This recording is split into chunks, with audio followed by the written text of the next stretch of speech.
Hey. Hi, honey. This is really our only real farming that we're doing right now, huh? We have two little indoor chickens.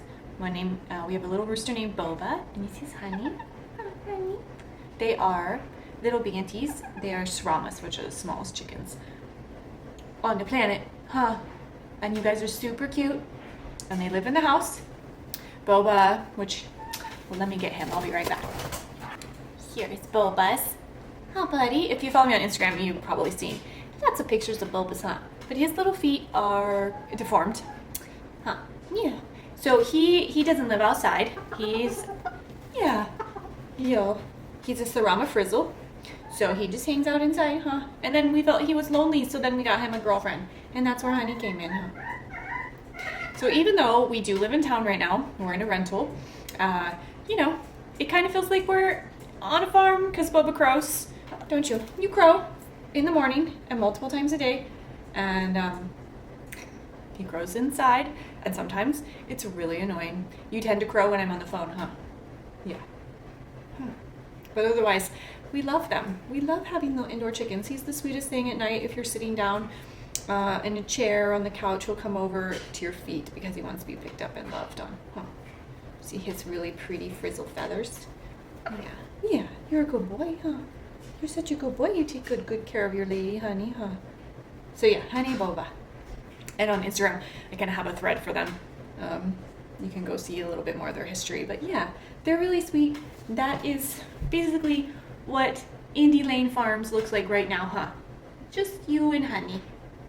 Yeah, he's a good boy. Oh.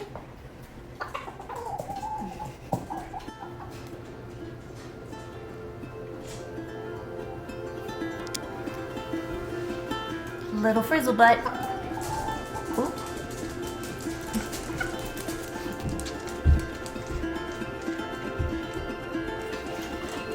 You're so handsome. You're a handsome boy. Yes, you're handsome too. Okay, I am back. And frankly, I didn't even know where to start with this video because there are so many things that I want to talk about and share. But I think I'm just going to keep another short video and talk about kind of what happened in the last year and our health struggles. And the next few videos following this one will be some more kind of how to, like, tutorials or just sharing the process of me making mozzarella for the first time. It's really important to remember that if you're like us, you're wanting to transition to homestead or farming, that even if you live in town, you can start things now. Like, you can start to buy in bulk. You can start to make more and more things from scratch. And it's overwhelming to think like, oh, I'm gonna make everything from scratch now, but you can just start small. Like once a week you're making a couple loaves of bread for your family. The next week you can add on, like maybe you were making butter or... When my husband and I first got married, we kind of had this vision that initially we were gonna move to Hawaii, and we did. We moved to Kauai, and we thought we would eventually get property and we would kind of start to live as sustainably as possibly when we were there. But then that just didn't seem to be a good fit. So we moved back to the States and we ended up moving to this small remote area in northeastern Oregon. And that's where kind of my homesteading journey, I mean, you're just gonna have to deal with Boba because that's my life. I can bribe the kids. I can tell them that they can be on their tablets if they're quiet, but yeah, I can't bribe Boba. He doesn't really listen. When we first moved to this town in Oregon, it was like the first part of me really wanting to learn how to do everything from scratch. Like, I didn't know how to can, I didn't know how to ferment. That was all a new world to me. Just making things from scratch was entirely new. Breaking bread from scratch and not a box. Baking a cake from scratch and not using a box. I grew up with a mom who was a great cook, but she used a lot of boxed things. So it was like a Betty Crocker mom. Okay, I've only gotten interrupted in my house 20 times since I started filming this video. So, okay, where was I for the second time? Start small, start from scratch. I had to learn everything from scratch. I didn't know anything about gardening or preserving or, buying in bulk or even using coupons or shopping smartly, like I still struggle with that when it comes to groceries. Like, just start where you are and don't feel like you have to do everything at once. If it's all you manage this year is to learn how to like make more food from scratch at home and not go out to eat and not buy boxed goods, that's a huge accomplishment. If this year you manage to get a small garden going, that's a huge accomplishment. Like if you just have a few pots on your patio, that's a huge accomplishment. So try not to get overwhelmed. You know, we're living in town right now in a cute little restored house, but I don't really like where we are. We're really close to downtown. I don't have a view. You know, my dream is obviously to have a homestead farm. There's always that kind of question, like, is it a homestead or a farm? And what is the difference? And really the only thing that I can tell is the difference is that if you're making income on your farm property, it's a farm. If you're just using it for your own purposes, then it's a homestead. I want to have a farm. So we want to have a farm. I want to wake up in the morning, walk out on my porch, look out my window and not see anything except for my property or maybe a neighbor really far off. But we're living in this house that's in town for now, and I'm doing what I can. So I'm focusing on meal planning and making all of our food basically from scratch. And I, for the first time, am kind of figuring out how to create a homesteading rhythm, because that's not something that I learned from my mom either. And one thing that I've noticed from other homesteaders and farming families is that they really seem to have a rhythm, right? They, each week, like maybe it's every Monday, they bake bread.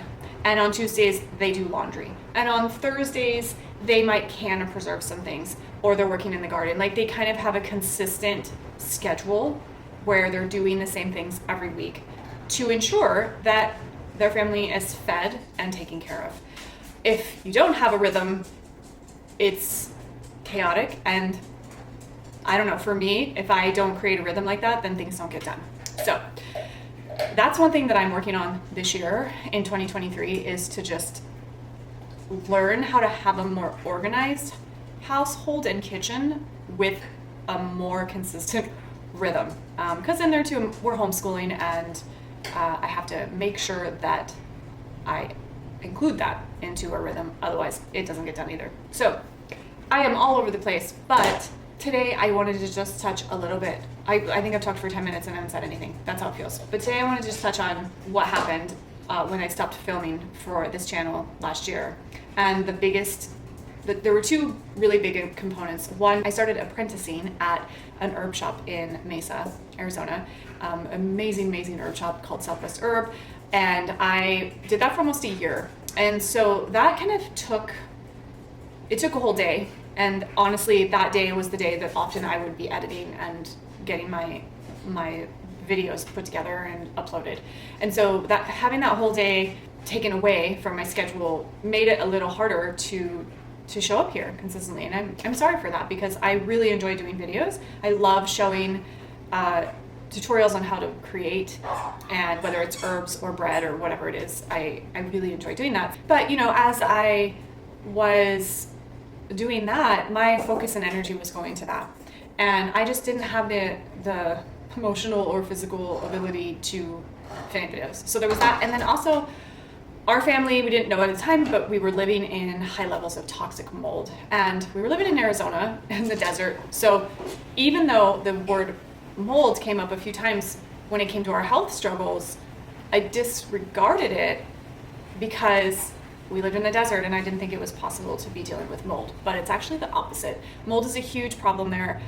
They don't build the houses really well there, and or there's really old homes, and when the monsoon season hits, it kind of tears up these homes, which then don't get taken care of well. They're not fixed well. And what happened in our house in particular, the house we were renting, is there was a leak in the window. They had these two huge bay windows that I loved because there was so much light in the house, but those windows were leaking. And that was only one of a few spots that we knew had a mold issue. So this older home just hadn't been, although it had been renovated, it hadn't been renovated correctly, and it hadn't been updated in a way that was safe. The windows were leaking, and there was black mold growing on an entire wall in our living space, in our living room, where we spent most of our time. We all were struggling with issues, and a lot of those issues were from being vegan for so long. And I think that because we were vegan, the mold hit us harder. And I don't know if you've noticed this, if you're vegan and you've changed, or you're thinking of changing, often you'll see a lot of vegan influencers talk about mold. And that's interesting to me. I think that mold is an issue across the board. The way that we build houses now is a problem. The way we're living is a problem. We don't spend as much time outside. There's a lot of reasons why I think mold is more of an issue currently, but it seems to be that a lot of vegans struggle with this as well. So we were really, really sick, and leaving veganism did help us, but we still kind of had these chronic lingering issues, especially me. But the kids did too. My son dealt off and on with weird nausea. My two boys would get these weird fevers. They'd spike these fevers and then they'd be fine. So like they would spike a fever, have a fever for 6 to 12 hours, and then it would go away and they would be fine. And that happened consistently for the time that we lived in this house. I had every symptom under the sun. I talked about these symptoms in my vegan videos, and like I said, a lot of them did get better after leaving, the vegan world. My digestion got 10 times better, and all of those stomach issues went away, and just the brain. I had a lot of mental health problems, I think, when I was vegan. All of that went away, but there was still these lingering issues that I couldn't quite get over, and we finally figured out that there was this toxic mold in our house. So we ended up in August leaving the home, and we ended up kind of fleeing. The boys and I fled to an Airbnb. We left most of our belongings. Within 2 days, I had to go through our home and just throw everything out that I didn't think would be able to be cleaned. So anything porous, all of our furniture, sweaters my mom had made, like all of my yarn, just things like that absorb mold spores.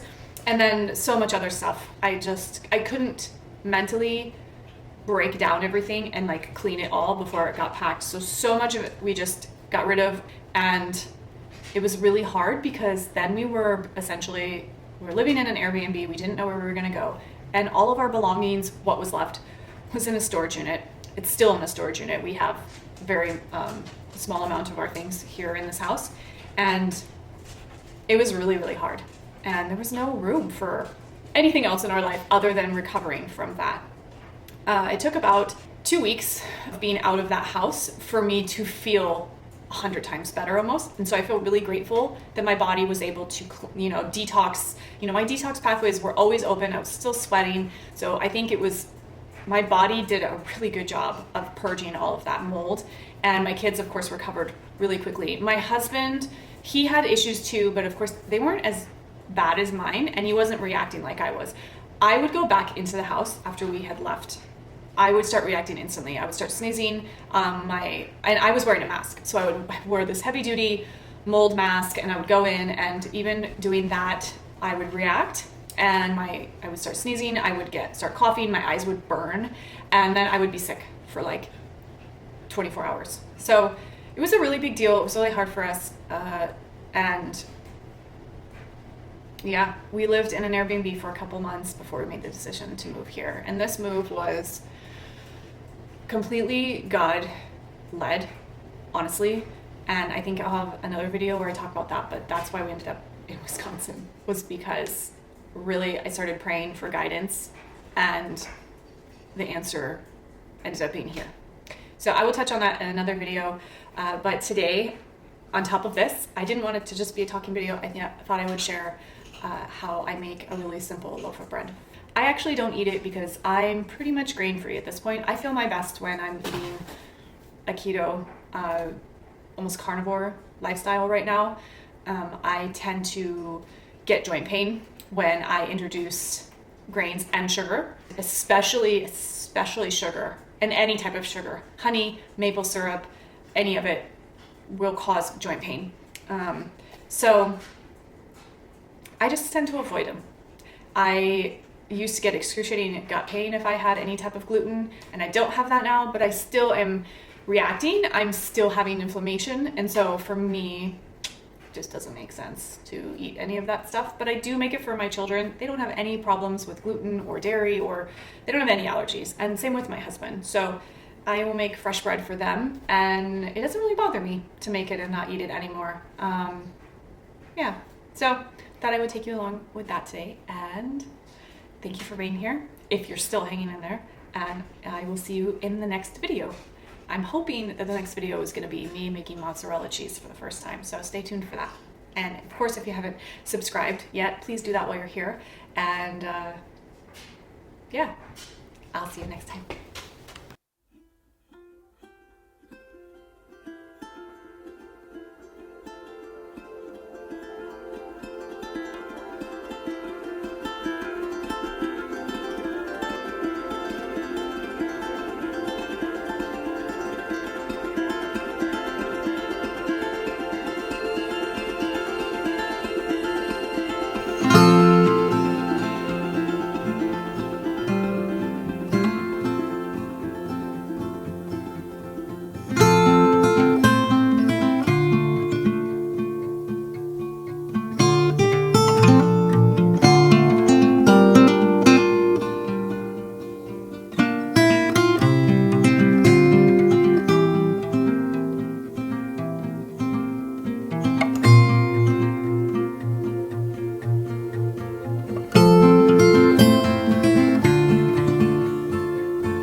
What do you think? This is gonna be bread. Look how pretty. So I traditionally really like these loaf pans, of course, but I got these. I got a pair of them. And so it makes like a wider loaf, but they just don't tend to get as high. They don't rise as high.